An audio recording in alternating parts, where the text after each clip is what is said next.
سوال ہے آپ کا؟ جی سوال کریں ان کو وہ والا مائک. اچھا پہلے آپ کے پاس ہے تو آپ کر لیں. جی ہیلو. جی جی آپ بولیں. اچھا وہ مجھے یہ پوچھنا ہے یہ کہ نئی ٹیکنالوجی ہے.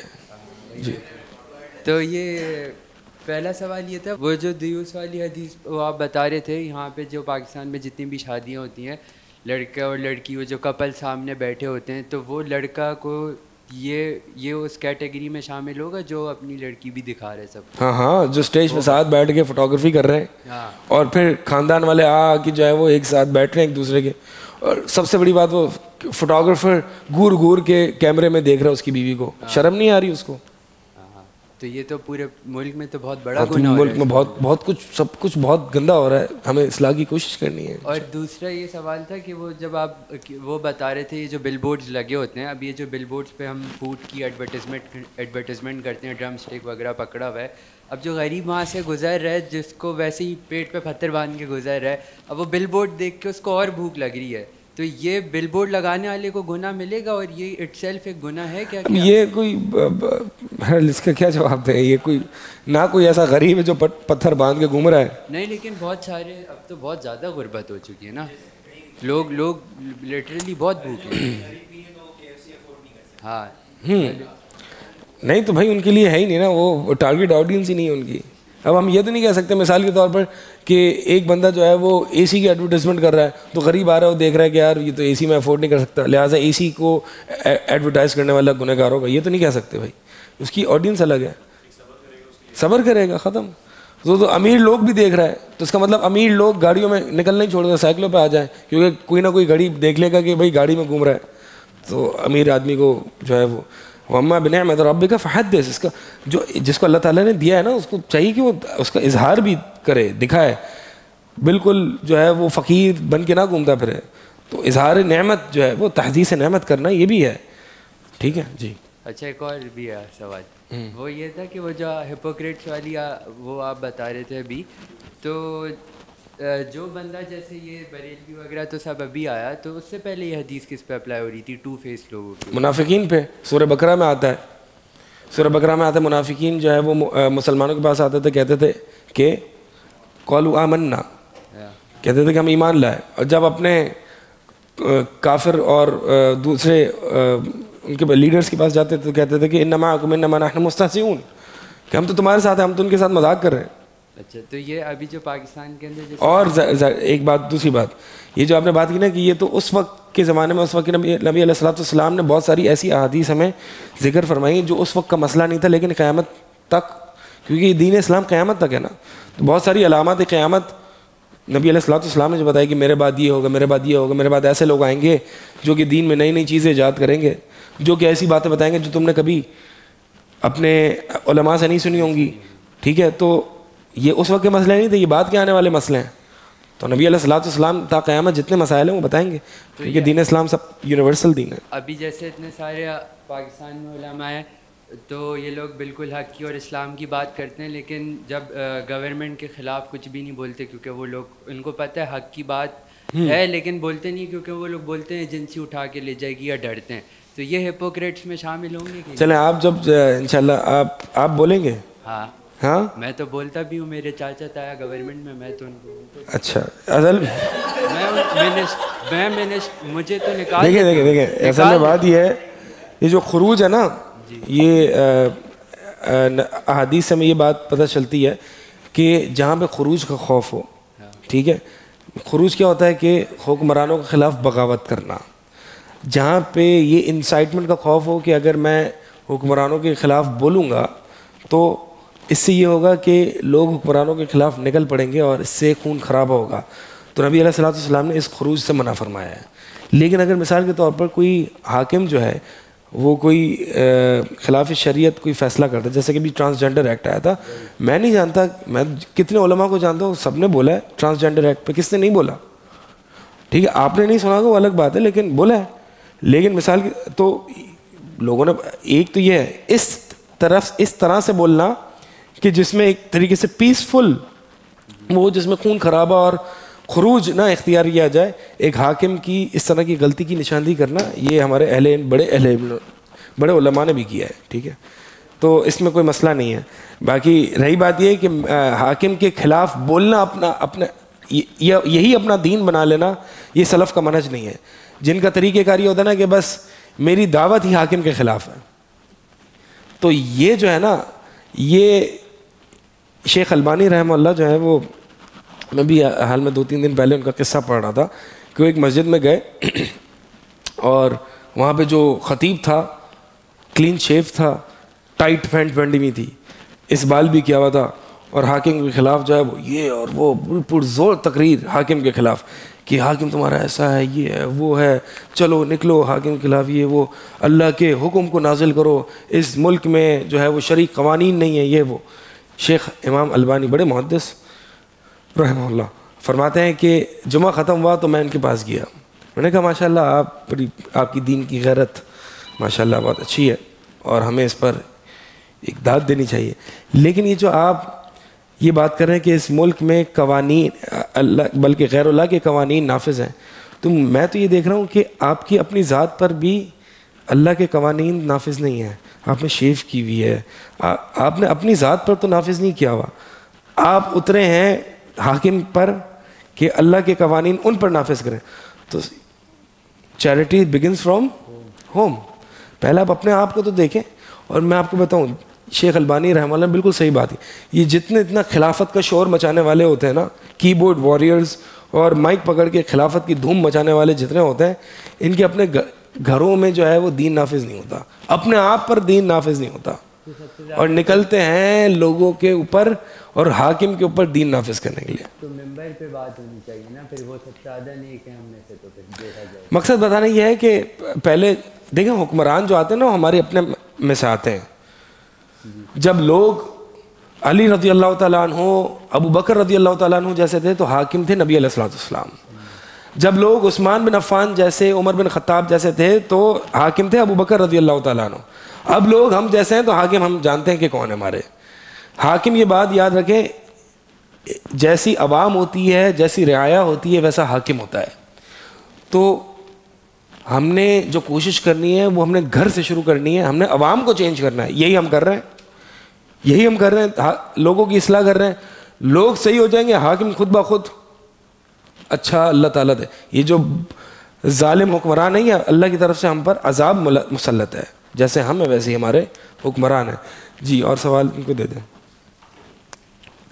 سیکنڈ بات تھی جو ٹو فیسڈ والی تھی, وہ اس کے اوپر بھی اپلیکیبل ہوگی, جو اپنے سینس جو ہے وہ ایکسپوز نہیں کرنا چاہ رہا, چھپانا چاہ رہا, اور پھر جب وہ اچھے لوگوں کے ساتھ بیٹھتا ہے تو ان کو ڈسکس نہیں کرتا. نہیں, یہ مطلب نہیں ہے کہ انسان اپنے, جیسے کہ حدیث میں آتا ہے کہ میری ہر امتی کو معاف کر دیا جائے گا سوائے المجاہرین, سوائے لوگوں کے جو کھلم کھلا گناہ کرتے ہیں. صحابہ نے پوچھا مجاہرین کون ہیں؟ تو اللہ کے نبی علیہ الصلوۃ والسلام نے فرمایا کہ مجاہرین وہ لوگ ہیں کہ جن کے گناہوں پر اللہ تعالیٰ نے پردہ ڈالا اور وہ جرت کے ساتھ لوگوں میں آ کے بتاتے کہ میں نے پتہ یہ گناہ کیا, میں نے یہ کیا, تو ان کو معاف نہیں کیا جائے گا. اس کا مطلب یہ ہے کہ اگر انسان سے گناہ ہو جائے تو اس پر اللہ تعالیٰ نے اگر پردہ ڈالا ہے تو اس کو کیا ضرورت ہے کہ وہ جرت کے ساتھ لوگوں کو سامنے بتائے. اور پھر دوسری حدیث ہمیں ملتی ہے کہ جن کے بارے میں نبی علیہ الصلوۃ والسلام نے فرمایا کہ میری امت کے لوگ قیامت والے دن آئیں گے جن کے نیک اعمال جبل تہامہ, اتنا بڑا پہاڑ جتنے ہوں گے, اللہ تعالیٰ ان کو بگھیر دے گا, ذرات کی مانند ان کو ضائع کر دے گا. صحابہ نے پوچھا یہ کون لوگ ہوں گے؟ نبی علیہ الصلوۃ والسلام نے فرمایا یہ تم ہی جیسے ہوں گے, جیسے کہ تم قیام اللیل کرتے ہو, یہ قیام اللیل بھی کرتے ہوں گے, نمازیں بھی پڑھتے ہوں گے, روزے بھی رکھتے ہوں گے, لیکن جب اکیلے میں ہوں گے تو گناہ کرتے ہوں گے, اللہ کی حدود کو کراس کرتے ہوں گے, یعنی گویا کہ ریاکار ہوں گے. نیک لوگوں میں بیٹھتے ہوں گے تو ان کو یہ باور کراتے ہوں گے کہ ہم نیک ہیں, لیکن جیسے ہی ان کے اکیلے میں ہوتے ہیں تو اکیلے کے پرائیویٹ سنس کرنا شروع کر دیتے ہیں, یعنی کوئی اللہ کا خوف نہیں ہوتا. تو ایک طرف یہ بات ہے. تو مطلب یہ ہے کہ ایک انسان کا طریقہ ہی یہی ہے کہ پرائیویٹ سنس میں وہ حد کر دیتا ہے, اور ایک ہے کہ بھائی گناہ ہو گیا پرائیویٹ میں اور اس کو ندامت ہو, اس سے توبہ کیا اور اسے لوگوں کے سامنے آ کے نہیں بتایا. یہ دونوں طریقے جو ہے وہ ملحوظ رکھنے چاہیے.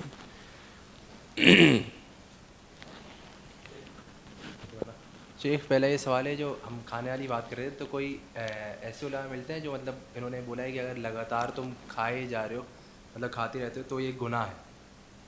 مطلب اگر تم پیٹ بھر کے بار بار ہمیشہ ہی کھا رہے ہو تو یہ کرنا گناہ ہے. ایسا ہمیں کچھ ملتا ہے یا پیٹ بھر بھر کے بار بار کھا رہے ہو تو یہ گناہ ہے, یعنی کوئی ایسی حدیث یا یہ ملتی ہے, یہ کہہ رہے ہیں اسکالر کا کوئی قول؟ اللہ عالم, میرے علم میں نہیں ہے.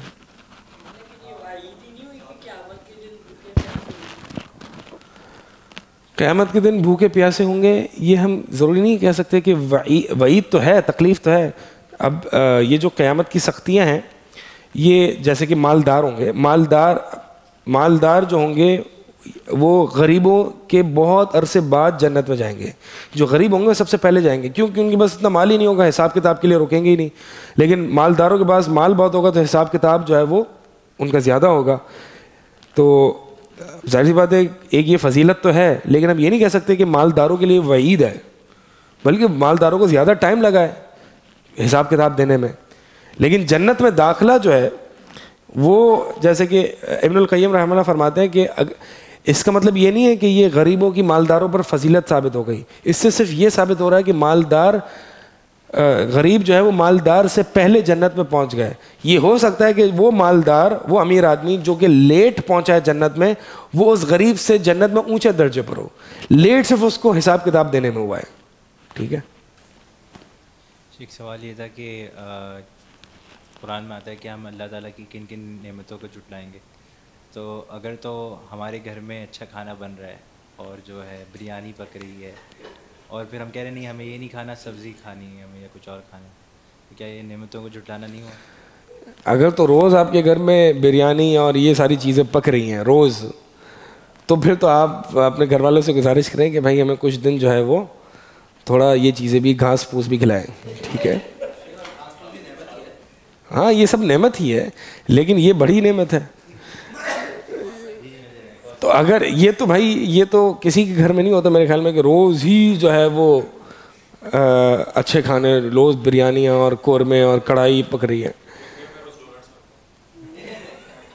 ایسے ایک اور سوال یہ تھا کہ آپ نے بتایا تھا کہ وہ ایک دوست ہوگا. دیکھیں میں یہ چیزیں یہ نہیں کہہ رہا کہ حرام ہے یا آپ نے بھوک ہڑتال پہ چلے جانا, میں یہ بتا رہا ہوں آپ نے اپنی ٹریننگ کرنی ہے تاکہ اس وعید میں ہم اپنے آپ کو بچا سکیں. جی آپ نے ایک اور ذکر کیا تھا کہ ایک دوست ہوگا جس کو ریفر کیا جائے گا کہ تمہاری وجہ سے میں جو ہے جنت میں نہیں ہوں, جہنم میں ہوں. تو وہ بھی دوست آخر میں مکر جائے گا, جس طریقے سے شیطان بھی مکر جائے گا. تو اب یہ دوست آپ نے کہا تھا کہ اہل السنہ میں سے ہونا چاہیے, یا دوست وہ بناؤ جو اہل السنہ میں سے ہونا چاہیے. تو اب یہ ہے کہ یہاں جو دوستوں میں جو کانسیپٹ ہے یہ تو عام نہیں ہے, سب اپنے آپ کو ایک دوسرے کو مسلمان سمجھتے ہیں اور یہ اسی نیت سے دوستی رکھتے ہیں کہ وہ مسلمان ہیں. ان کو یہ نہیں پتا ہوتا تھا کہ منہج کیا ہے, عقیدہ کیا ہے, اور یہ ساری چیزیں نہیں پتا ہوتی. تو اب ان کے لیے کیا عمل ہوگا, کیونکہ وہ اس سے اسی لیے دوستی رکھ رہا ہے کیونکہ وہ دیکھتا ہے کہ وہ بھی نماز پڑھ رہا ہے, میں بھی نماز پڑھ رہا ہوں, وہ بھی قرآن کی بات کر رہے ہیں, میں بھی قرآن کی بات کر رہا ہوں. تو دیکھیں اگر ایک بدعت ہی ہے تو اس سے تو میں یہ نہیں کہہ سکتا کہ اس سے آپ دوستیاں پالیں, یاریاں لگائیں اس سے. نہ سلف صالحین اس کے خلاف تھے. ایک بدعت ہی ہے, بھلے نماز پڑھتا ہے, مثال کے طور پر ایک شیعہ ہے, ایک بریلوی ہے کہ اور وہ اپنے دین میں اپنی بدعت میں پکا ہے, تو میں تو یہ سلف صالحین کا منہج نہیں ہے کہ ہم جو ہے وہ ان کے ساتھ صحبت کو اختیار کریں. مسلمان تو ہے, میں نہیں کہہ رہا کافر ہے, مسلمان تو ہے, لیکن ہم یہ طریقے اپنا. ہو گیا آپ کا آنسر؟ شیخ ایک نہیں ان کو دے دیں ان کو. ہاں پھر اب مسئلہ یہ ہے نا کہ جب آپ دوستیاں پالیں گے تو پھر بہت سے گوشے میں آپ نرم ہو جائیں گے. مثال ان کی طرف سے نیاز آ رہی ہے, ٹھیک ہے, اور وہ مثال کے طور پر اس کے گھر میں کوئی شادی ہوتی ہے تو وہ اس کے اندر اس کے گھر میں نعت خوانی ہوتی ہے, اب آپ کو جانا ہے. اب بہت سے لوگ میں آپ کو بتاؤں جو کہ نماز پڑھنے والے ہیں اور جو کہ عام مسلمان ہیں کہتے ہیں بھائی دنیا داری بھی تو نبھانی ہے, رشتہ داریاں بھی تو نبھانی ہیں, کہتے ہیں نا لوگ. اب دیکھیں میں آپ کو بتاؤں ایسے لوگ جو کہ شرک نہیں کرتے, جو کہ توحید پر ہیں, لیکن میں ایسے لوگوں کو جانتا ہوں پرسنلی کہ جو یہ ختم قادریہ وغیرہ میں گئے ہیں ان کی انویٹیشنز پر کہ بھائی رشتہ داریاں نبھانی ہیں, یہ وہاں پہ پیور شرک ہو رہا ہے, شرک ہو رہا ہے. لیکن یہ موحد جو ہے وہ کہہ رہا ہے کہ بھائی میں نے ان کو سمجھایا, کہہ رہا ہے کہ بھائی آپ کہتے ہیں میں شرک تھوڑی کر رہا ہوں, میں تو وہاں صرف جا رہا ہوں. اب وہ اپنے لیے دلیل تو ڈھونڈ لیتا ہے, بہرحال مقصد یہ ہے کہ ان کے ساتھ ہم دوستیاں نہیں لگا سکتے. جزاک اللہ خیر. اچھا وہ میں ان کی اس چیز سے ایڈ کرنا چاہوں گا جو اللہ کے نبی صلی اللہ علیہ وسلم کی بہت واضح حدیث ہے, المرء علی دین خلیلہ. ہر شخص اپنے دوست کے دین پر ہوتا ہے, تو ہم میں سے یہ دیکھ لینا چاہیے کہ ہمارے دوست کون لوگ ہیں, تو وہ ہمیں اپنے دوستوں کی صحبت چیک کرنی ہے. اس حدیث کو مد نظر رکھیں. یہ حدیث میں نے بتائی تھی نا, یہ حدیث میں نے بتائی تھی کہ المرء علی دین خلیلہ. اور اسی طرح وہ بھٹی چونکنے والا اور کسوری کی خوشبو والا, اس سے مثال جو حدیث میں آپ نے سنی ہوئی ہے, اس کا مطلب کچھ نہ کچھ اثر تو لیتا ہے نا دوست سے. ٹھیک ہے, آپ اپنے دوستوں سے جانتے ہوئے لاشعوری طور پر شعوری طور پر اثر کچھ نہ کچھ لیں گے, یہ طے ہے. اگر وہ بدعت ہی ہے تو بدعت آئے گی. یہ مصلحت کے بنیاد پر آپ کے منہج کا ستیہ ناش ہوگا. السلام علیکم. وعلیکم السلام. ابھی آپ نے بات کری ٹخنوں سے جو آپ جو بھی پہنو وہ اوپر ہونے چاہیے, ہاں اس میں آپ کی نظر آنی چاہیے. اچھا ہم شادیوں بیاہوں میں شادی وغیرہ میں جاتے ہیں, ہم سوٹ پہنے ہوئے ہوتے ہیں, ہم یونیورسٹی جاتے ہیں, ہم اسکول یونیورسٹی کی پینٹ پہنتے ہیں. ہم کس طریقے اگر ہم چاہیں ہم کس طریقے سے وہ احتیاط کریں کہ ہماری پینٹ اوپر ہو. پینٹ چھوٹی سلوائیں, اس کو آلٹر کرا دیں, سب سے بہترین طریقہ ہے اس کا. اچھا مطلب ٹخنے نظر آئے, ٹخنے نظر آئے, ٹخنوں سے نیچے نہ جائے. اچھا ٹخنوں سے نیچے نہ جائے, ٹخنوں سے نیچے نہ جائے. اچھا مطلب فار ایگزامپل ہم یونیورسٹی یا انسٹیٹیوٹ میں اگر وہ کوئی اعتراض کریں بیٹا یہ کیا ہے, ہاں تو آپ کہیں بیٹا یہ یہی ہے. مذاق, مطلب کہیں گے یہ میں, ہاں کہیں یہ دین ہے. میں تو ایک الزامی جواب بتا رہا ہوں نا, ایک اوفینس, نو اوفینس. مقصد یہ ہے کہ بھائی اس کو کہیں کہ یہ ایک دین ہے, ختم. اچھا دوسرا سوال میرا یہ تھا لیکن اگر وہ معاند ہو, مذاق کے لیے آپ کو مذاق اڑا رہا ہے, تو پھر ایسے ہی جواب دینا جیسے میں نے دیا ہے. ٹھیک ہے چلیں. اچھا دوسری بات میں یہ آپ سے بولنا چاہ رہا تھا, جیسے ہمارے جیسے حکمران ہے, اب وہ کرپٹ, ہمارے حکمران ہیں وہ کرپٹ ہیں, وہ ہمیں پتہ ہے وہ غلط ہیں, لیکن اسلام میں تو یہ بھی ہے نا کہ آپ حکمرانوں کو غلط نہ بولو, اب ان کی ہدایت کے لیے دعا کرو, اللہ ان کو ہدایت عطا فرمائے. میرا پوچھنے کا مقصد آپ سے یہ, اسلام میں پروٹیسٹ کیسے کیا جائے, جو ہوتا ہے نا اختلافات کیسے کیا جائے. یعنی یہ دیکھیں, یہ تو ڈیموکریسی ہے نا. ڈیموکریسی آپ کو اپوزیشن کی خود گنجائش دیتی ہے کہ اگر آپ کسی حاکم کے فیصلے سے متفق نہیں ہیں تو پھر آپ پروٹیسٹ کریں. ٹھیک ہے, یہ پروٹیسٹ کرنا یہ is a part of democracy, peaceful protest. ٹھیک ہے, جلاؤ گھراؤ کی بات نہیں کر رہا. تو اگر حاکم اس بات کی اجازت دیتا ہے تو اس میں مسئلہ نہیں مجھے نظر آتا, واللہ اعلم. اچھا میرا ایک آخری سوال تھا, سوری اس سے میرا آخری سوال ہے. اچھا ابھی آپ نے بولا کہ لیکن ہر چیز پہ پروٹیسٹ کرنا ہے نہ کرنا یہ اجتہادی مسئلہ ہو سکتا ہے. میں کسی مسئلے پہ کہوں گا نہیں یہاں پہ مجھے پروٹیسٹ نہیں کرنا. ٹھیک ہے جی. یہ میرا آخری سوال ہے. ابھی آپ نے بولا کہ نیاز ویاز نہیں ہونی چاہیے.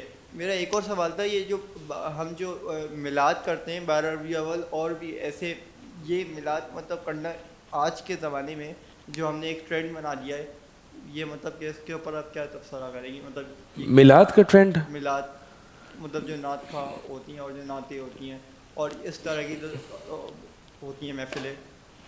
اچھا دیکھیں, یہ جو 12 ربیع الاول میں جو نعت خوانیاں وغیرہ ہوتی ہیں, عموماً اس میں ان نعت خوانیوں میں شرک کیا باتیں ہوتی ہیں. ٹھیک ہے, نبی علیہ الصلوۃ والسلام کی تعریف میں, ان کی مدح میں بہت زیادہ ایگزیجریٹ کیا جاتا ہے, مبالغہ کیا جاتا ہے.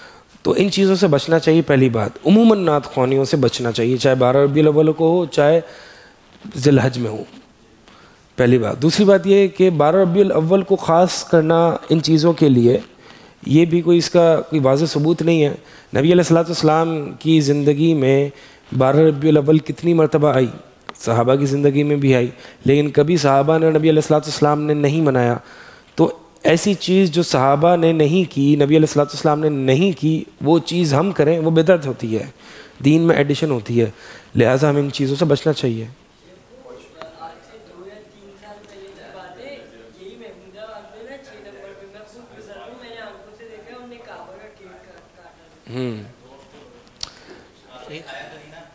آپ نے ابھی کہا تھا کہ جو جیسے ماں باپ کی نافرمانی پہ آپ نے کہا تھا کہ ماں باپ کی نافرمانی کرنے والے بھی ان 3 لوگوں میں سے ہوں گے, تو کچھ ایسے معاملات ہوتے ہیں جن میں ہمیں کرنی پڑتی ہے. جیسے فار ایگزامپل میرے گھر میں یہ ہوتا ہے, اب میں نے تو پڑھ لیا کہ مکس گیدرنگ میں نہیں جانا چاہیے, لیکن میں اپنے گھر والوں کو بولتا ہوں کہ نہیں جانا چاہیے, تو وہ مجھے فورس کرتے ہیں کہ چلو. تو اس میں مطلب آپ ان کے اگینسٹ جانا چاہیے, تو کس طرح جا سکتے ہیں, مطلب یعنی حدود میں رہتے ہوئے؟ نبی علیہ السلام کی حدیث لا طاعۃ لمخلوق فی معصیۃ الخالق, خالق کی نافرمانی میں کسی مخلوق کی اطاعت نہیں کی جائے گی. تو قرآن میں بھی ہے کہ اگر والدین شرک پر مجبور کرے تو ان کی اطاعت نہیں کرنا, لیکن ساتھ ساتھ فرمایا ان کے ساتھ اچھی کمپینین شپ اختیار کرنا. یعنی 2 باتیں, اگر گناہ پر زور زبردستی کر رہے ہیں تو بات ماننی نہیں ہے, لیکن ساتھ ساتھ صحبت اچھی اختیار کرنی ہے, برتاؤ اچھا رکھنا ہے, سلوک اچھا رکھنا ہے, ٹھیک ہے. تو توڑ پھوڑ نہیں کرنی ہے, سامنے جواب نہیں دینا ہے, ان کو اور ہرٹ نہیں کرنا ہے. یہ ساری باتیں, یہ ایک بیلنس ہے جو کہ اسٹرائک کرنا ایک امتحان ہے بندے کا. عموماً لوگ ایک ایکسٹریم کو چوز کر لیتے ہیں, یا تو والدین کے بالکل خلاف ہو جاتے ہیں اور نافرمانیاں کرنے لگتے ہیں, اور دوسری باتوں میں بھی نافرمانیاں کرنے لگتے ہیں اور ان کے سامنے ہو جاتے ہیں, ریئیکشنری ہو جاتے ہیں. اور کچھ لوگ ہوتے ہیں کہ نہیں یار والدین ہیں, والدین کا حکم ہے, اب کیا کریں, اللہ تعالیٰ نے والدین کے حکم کو واجب قرار دیا ہے. یہ بیلنس رکھنا جو ہے نا مشکل کام ہے. اللہ تعالیٰ سے دعا کرنی چاہیے کہ یہ بیلنس جو ہے, یہ بیلنس ہمیں عطا فرمائے. جیسے کہ ابراہیم علیہ السلام کو دھکے مار مار کے ان کے والد صاحب جو ہے وہ نکال رہے تھے, اور ابراہیم علیہ السلام ان کو اچھے طریقے سے یا ابتی ابتی میرے پیارے ابا جان کہہ کے سمجھا رہے تھے, اور کہہ رہے تھے کہ میں آپ کے لیے دعا کروں گا جب تک کہ مجھے منع نہیں کر دیا جاتا. تو یہ دیکھیں یہ کیا بیلنس ابراہیم علیہ السلام نے, حالانکہ وہ مشرک باپ ہے, وہ بھی مشرک جو کہ بتوں کو تراشتا تھا, اتنا بڑا مشرک. تو کیسے کیا جائے, وہی بات ہے کہ اگر جیسے کہ ڈپینڈ کرتا ہے کون سی سچویشن کیا ہے, سچویشن کیا ہے. اگر جو آپ نے سچویشن رکھی ہے کہ مکس گیدرنگ وغیرہ میں جانا, تو میں آپ کو بتاؤں اس میں جو ہے وہ عموماً لوگوں کو ایک دفعہ سٹینڈ لینا پڑتا ہے ان چیزوں میں. پھر وہ وقت آ جاتا ہے کہ آپ کو آپ کے گھر والے یا وہ بولتے ہی نہیں ہیں, فورس کرنا چھوڑ دیتے ہیں یا زور زبردستی کرنا چھوڑ دیتے ہیں. ان کو پتہ ہے کہ بھائی آپ نہیں کریں گے یہ, ٹھیک ہے.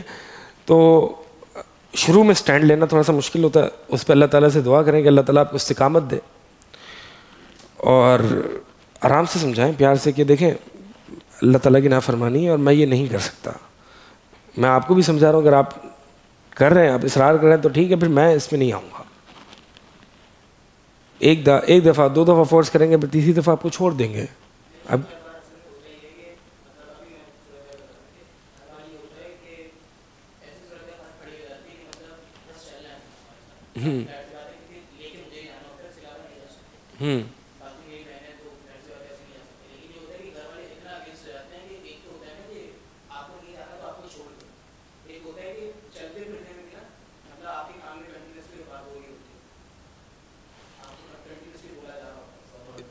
یعنی زبردستی لے جایا جا رہا ہوتا ہے.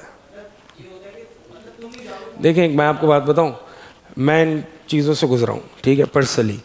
اور یہ جو سچویشن ہے نا, میں آپ کو بتا رہا ہوں, اس میں آپ کو ایک ایڈوائس دوں گا, اور وہ یہ ہے کہ پہلی بات یہ سمجھ لیں, یہ ہیں آپ کے والدین, یہ دشمن نہیں ہے, صحیح ہے. یہ زور زبردستی کریں گے کیونکہ وہ والدین ہیں, لیکن آپ کو کوئی جان کا خطرہ نہیں ہے کیونکہ وہ آپ کے والدین ہیں. یہ بات اگر آپ کو پتہ چل جائے تو والدین کی طرف سے ایک مینٹل پریشر ہوتا ہے, فزیکل ٹارچر نہیں ہو سکتا کبھی بھی.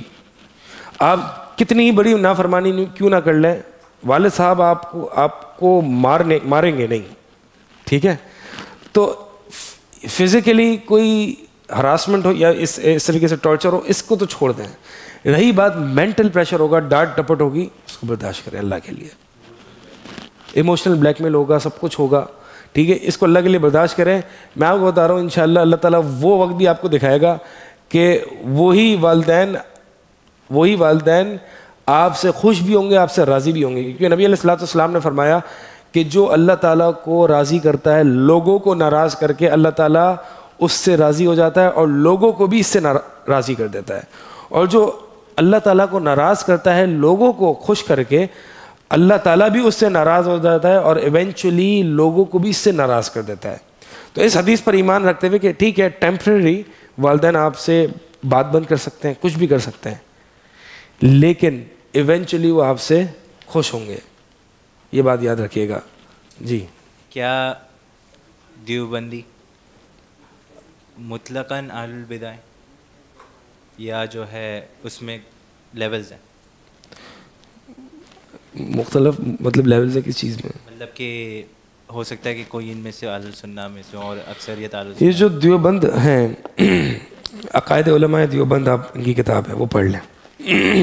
اسی طرح حافظ صلاح الدین یوسف صاحب رحمہ اللہ جن کی تفسیر احسن البیان ہے، ان کی کتاب ہے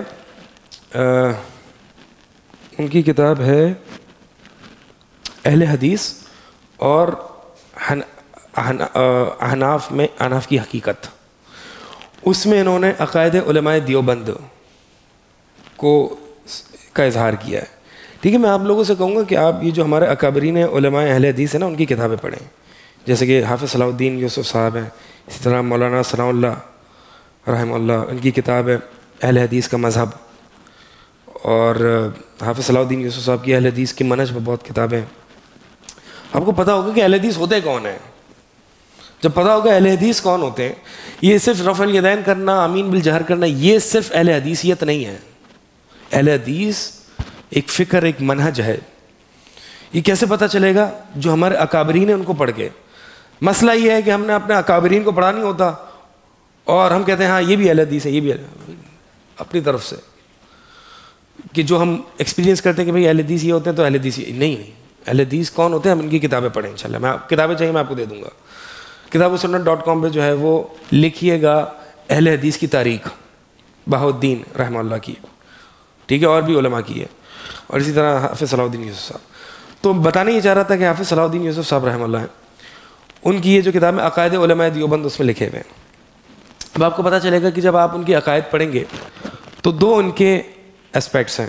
ایک ان کا تصوف کا اسپیکٹ ہے اور ایک ان کا علم کلام کا اسپیکٹ ہے. علم کلام کے اعتبار سے وہ اشعری اور ماتریدی ہیں، اور تصوف کے اعتبار سے ان کی مختلف طریقے ہیں، چشتیہ، قادریہ، سہروردیہ وغیرہ وغیرہ، ٹھیک ہے، نقشبندیہ. اب جب عبادت میں طریقہ یہ ہے، عقائد میں طریقہ اشعری اور ماتریدی کا ہے، تو میں کیسے ان کو اہل السنہ میں سے سمجھوں؟ یہ سب اہل البدع، بدعی طریقے ہیں. ٹھیک ہے، شیخ محمد بن صالح عثیمین رحمہ اللہ کا قول الاشاعرہ لیسوا من اہل السنہ، اشاعرہ اہل السنہ میں سے نہیں، صرف اشاعرہ کی بات. تو یہ تو اشعری ہیں، ماتریدی ہیں، اوپر سے ان کے استغاثہ بالاموات کا مسئلہ خراب ہے، اوپر سے ان کے توسل کا مسئلہ شرکیہ ہے، اوپر سے ان کا وحدت الوجود کا مسئلہ ہے، اوپر سے ان کے صوفی طریقے بدعی طریقے ہیں. یہ سب مسائل جو ہیں جب ایگریگیٹ کر لوں تو پھر میں ان کو اہل السنہ میں سے کیسے شمار کروں؟ ٹھیک ہے. شیخ شیخ صالح السندی جو کہ عقیدے کے امام ہیں، سعودی میں ہوتے ہیں، مدینہ یونیورسٹی کے پروفیسر رہ چکے ہیں، انہوں نے بھی یہی کہا ہے کہ اشاعرہ جو ہیں وہ اہل السنہ میں سے نہیں، کیونکہ ان کی اصولی اہل السنہ کے خلاف ہیں. تو لہٰذا ان کو اصل میں ہوتا ہی ہے کہ ہم ایک آدھ شخص کو جو کہ اپنی نسبت دیوبندی کی طرف کرتا ہے، اور ہم دیکھتے ہیں کہ یار یہ تو اس کے عقائد تھوڑے تھوڑے اہل حدیثوں سے مل رہے ہیں، اور ہم کہتے تھے کہ بھائی ٹھیک ہے دیوبندی اہل السنہ میں سے ہیں. اس ایک بندے کی بنیاد پر آپ ڈیسائیڈ نہ کریں کہ دیوبند کیسے ہوتے ہیں. دیوبندی جو ہوتے ہیں یہ کون ہوتے ہیں، ان کی فکر کیا ہوتی ہے، یہ آپ کا دوست جو کہ دیوبندی ہے وہ طے کرے گا، یا آپ کے گلی کے محلے کا امام طے کرے گا، یہ ان کے اکابرین طے کریں گے کہ دیوبند کون ہوتے ہیں؟ بتائیں. اکابرین طے کریں گے نا، جن کے ابھی عقائد علماء دیوبند واضح دو ٹوک عقائد لکھے ہیں کہ یہ عقائد علماء دیوبند ہے، بڑے بڑے علماء کے ان کے سائن ہوئے ہیں. ٹھیک ہے. اسی طرح اگر کوئی پوچھتا ہے کہ منہج اہل حدیث کیا ہے، تو یہ آپ اور میں اور ہمارے گلی کا اہل حدیث طے کرے گا کہ منہج اہل حدیث کیا ہے، یہ ہمارے اکابرین طے کریں گے. ہمارے اکابرین کی کتابوں سے ہی واضح ہوگا کہ یہ منہج ہے. اسی لیے میں نے آپ کو بڑے بڑے نام دیے کہ منہج اہل حدیث کو سمجھنا ہے تو یہ فلاں انسٹیٹیوٹ اور فلاں انسٹیٹیوٹ فلاں ادارہ یہ نہیں سمجھائیں گے آپ کو. یہ کوئی ریپرزنٹیٹیو نہیں ہے. ریپرزینٹ جو کرتا ہے نا اس انڈیا پاکستان میں تحریک اہل حدیث کو، اسی طرح مولانا محمد اسماعیل سلفی رحمہ اللہ اکابرین میں سے سمجھے جاتے ہیں. ان کی اب آزادی فکر پڑھیں، منہج پڑھیں. کھل کے کہتے تھے اپنے آپ کو اہل حدیث، اور اہل حدیث ہوتے کون ہیں؟ یہ ہیں. پڑھیں نا، آپ پڑھیں ذرا تو آپ کو پتہ چلے گا یہ فلاں انسٹیٹیوٹ اور فلاں انسٹیٹیوٹ اور فلاں نے کہا کہ اہل حدیث، بھائی ان کے پاس نہ جائیں، ان کو چھوڑیں. آپ بڑے بڑے لوگوں کو، سلف صالحین کو پڑھیں کہ اہل حدیث کون ہوتے ہیں، محدثین کون ہوتے ہیں، یہ آپ کو بتائیں گے. تاریخ اہل حدیث کن کی ہے یہ؟ بہاؤالدین. اور بھی ہے میرے پاس بہت ساری پڑھی ہوئی ہے میں. تاریخ اہل حدیث دوسری بھی ہے ایک، جو مصنف رحمہ اللہ کا نام یاد نہیں آ رہا، بڑے مشہور ہیں وہ. بہرحال میں آپ کو کتابوں کے کچھ نام بتا دیتا ہوں، چلیں لکھیں، منہج پڑھنا تو آپ نے. ہاں ابھی میرے پاس ٹیبلٹ میں ہے اور ٹیبلٹ میں واٹس ایپ نہیں ہے. ایک سیکنڈ رکیں. اسی طرح شاہ صاحب کی کتابیں پڑھیں آپ، شاہ بدی الدین شاہ راشدی رحمہ اللہ کی، شیخ العرب والعجم ہے. ٹھیک ہے، منہج کا کتنا کام کیا انہوں نے یہاں پہ. کہاں ہوں گی، ایک سیکنڈ. تاریخ پڑھے نا اپنی، پھر یہ باتیں کریں کہ کون کیا کہہ رہا ہے، کون کیا کر رہا ہے. تاریخیں پڑھی نہیں ہوتی ہیں اپنی، اور بس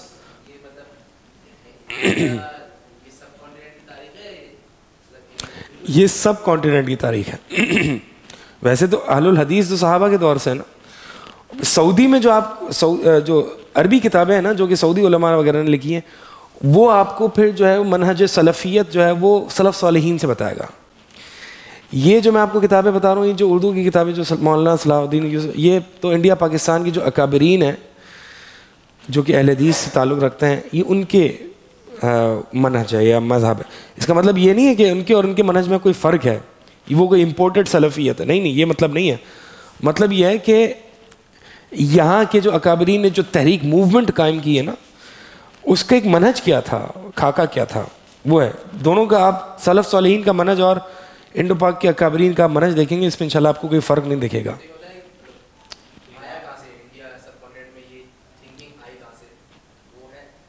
ہاں یہ سب تاریخ میں آپ کو پتہ چلے گا نہیں کہ کہاں سے آیا. شیخ صاحب آپ تو ماشاءاللہ کافی ڈیٹیل بکس کی بات کر رہے ہیں، مطلب اس میں تو کافی ڈیٹیل میں ہے. میں ایک بہت ہی چھوٹی سی کتابچہ ہے، چھوٹا سا اسلامی عقیدہ، which is highly recommended for our children. ہمارے بچوں کے لیے بہت زبردست، دارالسلام میں مل جائے، بہت چھوٹا سا ہے. وہ اسلامی عقیدہ میں بھی بہت زبردست عقائد کی باتیں اور توحید کی باتیں. ہاں کتاب التوحید ہے یہ سر، یہ القواعد الاربعہ، یہ بھی چھوٹی سی. اچھا ایک اور چیز میں ایڈ کرنا چاہوں گا. آپ ماشاءاللہ جس طرح کتابیں ریکمینڈ کر رہے ہیں اور جس طرح آپ نے کتاب التوحید کو ایمفسائز کیا ہے کہ ماشاءاللہ ہمیں یہ کتاب التوحید کو پراپر پڑھنے کی ضرورت ہے، تو جو بعض لوگ یہ کہتے ہیں کہ کتاب التوحید از ناٹ امپورٹنٹ، مطلب میں آپ کو نام دے دوں گا وہ کون ہے، ان کی ویڈیو بھی موجود ہے. وہ تو یہ کہتے ہیں کہ یہ قرآن موجود ہے، میں اس قرآن سے مسئلہ بتا دوں گا آپ کو، اور کیا عقیدہ ہے، کیا منہج ہے، یہ ساری چیزیں. تو ہمارے ہاں تو یہ ایک چیز رائج ہوتی جا رہی ہے کہ ہم ان کتابوں کو تو امپورٹنس ہی نہیں دے رہے نا. تو اب جو ان کے فالوورز ہیں وہ جب ہماری اس بات کو سنیں گے یا سمجھیں گے کہ کتاب التوحید از امپورٹنٹ، تو وہ تو پھر اس کی فالوئنگ کو کس طرح سے وہ مطلب وہ کس طرح سے وہ تو کنفیوز ہی رہے گا وہ بندہ، وہ تو کنفیوز ہی رہے گا بندہ کہ یار میں تو کتاب التوحید پڑھوں یا پھر اس کی ان باتوں کو میں سمجھنے کے لیے تیار ہوں. اصل میں دیکھیں یہ میں آپ بات سمجھتا ہوں، اور ایسے لوگ پائے جاتے ہیں کہ جو کہتے ہیں کہ بھائی یہ کیا کتاب التوحید، کیا قرآن ہے، کیا قرآن حدیث پڑھو بس. تو میں کہوں گا پھر صحیح بخاری کیوں پڑھے ہو، وہ بھی مین میڈ ایفرٹ ہے ٹو کمپائل دا حدیث. اسی طرح کتاب التوحید بھی مین میڈ ایفرٹ ہے ٹو کمپائل آل دا آیاز اینڈ احادیث ریلیٹڈ ٹو توحید. مطلب کتاب یہ وہ شخص اس طرح کی بات کر سکتا ہے کہ کتاب التوحید از ناٹ امپورٹنٹ، یہ وہ کہہ سکتا ہے کہ جو کتاب التوحید جس نے پڑھی نہیں، جاہل ہے وہ. کیوں؟ کتاب التوحید میں نہیں، آپ کھول کے دیکھ لیں، اس میں مصنف رحمہ اللہ باب باندھتے ہیں، آیت ہے حدیث ہے، آیت ہے حدیث ہے. ہاں اپنا تو میٹر بہت فی ہی مسائل میں لکھا ہوا ہے. ٹھیک ہے فی ہی مسائل نہ پڑھے، کم از کم وہ جو قرآنی آیت اور حدیث ہے کہ مطلب قرآن ہے تو یہ وہی ہے کہ بھائی صحیح بخاری بھی نہ پڑھے کیونکہ یہ بھی ایک کتاب ہے. بھائی مصنف رحمہ اللہ نے، امام بخاری نے احادیث کو کمپائل کیا ہے، تو یہ ایک بالکل ہی بے تکا سا اعتراض ہے کہ بھائی کتاب التوحید جو ہے قرآن پڑھیں.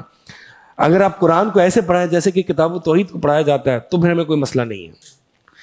لیکن آپ قرآن میں گول مول کر جاتے ہیں نا، آپ توحید نہیں سمجھاتے، آپ توحید سمجھاتے ہیں ایسے کہ جی اللہ ایک ہے، جی آگے چلیں، یہ توحید ہے. توحید الوہیت کیا ہے, شرک کیا ہوتا ہے, یہ ساری بتائیں, وضاحت کریں ہمارے معاشرے میں جو شرک, کیونکہ اس سے آپ کی آڈینس چلی جاتی ہے نا. اصل میں مسئلہ یہ ہے جب توحید اور شرک کھول کے بیان کیا جاتا ہے تو آڈینس چھٹ جاتی ہے, کیونکہ آپ پھر کنٹروورشل فگر بن جاتے ہیں. یہ تو ہے نا, ایسا وہ نہیں ہے کہ کتاب التوحید ہمیں پڑھنی چاہیے. جو کیا کہتے ہیں, دیکھیں سلف صالحین کا طریقہ کیا رہا ہے. ہمیشہ میں یہ کہتا ہوں سلف صالحین کے طریقے پر رہیں. سلف صالحین جو ہیں وہ اپنے بچوں کو علم کیسے دیا کرتے تھے, صغار المتون, چھوٹے چھوٹے متن ان کو سکھایا کرتے تھے. چلیں میں یہ سلف صالحین پہ نہیں آتا, میں حدیث پر آ جاتا ہوں ڈائریکٹ. نبی علیہ الصلوۃ جندب رضی اللہ تعالیٰ عنہ کہتے ہیں کہ ہم چھوٹے بچے ہوتے تھے اور کھیل کود میں ہوتے تھے, کھیلتے تھے, اور ہم جو ہے وہ قرآن سے پہلے ایمانیات سیکھتے تھے, پھر اس کے بعد ہم قرآن سیکھتے اور پھر اس کی وجہ سے ہم ایمان میں اور مزید بڑھ جاتے تھے. حدیث ہے. اب یہ کون سی ایمانیات ہے جو قرآن سے پہلے سیکھی جا رہی ہیں؟ آج کے دور میں علماء نے ہمارے لیے یہ ایمانیات کتاب التوحید کی شکل میں, ثلاثۃ الاصول کی شکل میں, عقیدۃ اہل سنت والجماعہ کی شکل میں یہ واضح کر دیا ہے. یہ پڑھیں پھر قرآن کو پڑھیں.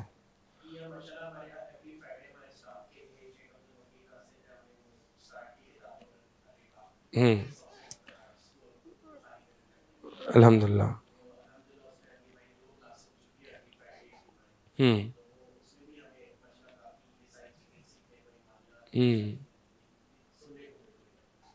صحیح. مائک یہ آپ لے آئے. ایک سوال یہ تھا کہ ہمارے یہاں جو آف کورس توحید جو ہے وہ تو اچھی ہے, اور جو ہے یہ جو توحید اچھی ہے, میں کمپلیٹ کرنے دیں نا, کمپلیٹ کرنے دیں پھر. نہیں میں پوچھ رہا ہوں کیا مطلب کیا پوچھ رہے ہیں. توحید کا کانسیپٹ تو اچھا ہے, دوسری جو توحید کے کانسیپٹ پیش کرتا ہوں اس سے, لیکن یہ جو ترتیب ہے کیا یہ ایڈمنسٹریٹو ترتیب ہے توحید کو بیان کرنے کی, یا اس کے پیچھے کوئی دلائل ہیں؟ جیسے ہم توحید کو توحید ربوبیت, توحید الوہیت, توحید اسماء صفات میں ہم نے ترتیبی طور پہ کیا ہے, کیا یہ ایڈمنسٹریٹو اکیڈمک لیول پہ ترتیب بنائی گئی ہے, یا اس کی ترتیب کے پیچھے کوئی ادلہ ہے؟ ربوبیت, الوہیت اور اسماء صفات کی جو ترتیب ہے توحید کی, یہ کیا ایک اکیڈمک ترتیب ہے, یا یہ جو ہے یہ جتنی تقسیمات اور کیٹیگرائزیشن ہوتی ہے نا, یہ اس کو کہتے ہیں استقراء کی وجہ سے ہوتی ہے. یعنی قرآن و حدیث میں اہل علم نے دیکھا, تمام دلائل کو جمع کیا, تو اس سے یہ پتہ چلا کہ توحید کی 3 اقسام ہیں. اچھا جی, یہ ہے کتاب میرے پاس اہل حدیث کا منہج. یہ کتاب مولانا صلاح الدین یوسف رحمہ اللہ کی ہے. اس میں بالکل آخر میں انہوں نے کچھ نام ذکر کیے ہیں کتابوں کے, صحیح ہے, تو وہ میں ایک ایک کر کے لکھوا نہیں رہا, آپ خود ہی دیکھ لیں. اہل حدیث کا منہج صلاح الدین یوسف صاحب کی کتاب ہے. پیج نمبر 282 پہ انہوں نے جو ہے وہ کتابوں کے نام ذکر کیے ہیں. جو اس پیج نمبر 282 جو اہل حدیث کی منہج کی بارے میں بتائیں آپ کو کہ اہل حدیث کا منہج کیا ہے. اور پھر آخر میں اس کے بعد یہ بھی نظر آ گیا, آخر میں یہ کہتے ہیں مولانا صلاح الدین یوسف, کتنے بڑے عالم دین ہیں, کہتے ہیں ہم سلفی کیوں کہلائیں, ہم اپنے آپ کو اہل حدیث کیوں کہیں. تو پڑھیں تو صحیح نا بڑے علماء کی کتابیں, تو آپ کو پتہ چلے گا. خیر, مقصد یہ ہے کہ یہ ساری کتابیں انسان کو پڑھنی چاہیے, اب مطالعے میں رکھنی چاہیے اگر یہ بحث کرنی ہے تو, اگر یہ اس میں ہے تو, ورنہ پھر جو علماء ہمارے جو ہیں ان کو آپ سنائیں انشاءاللہ. ٹھیک ہے جی.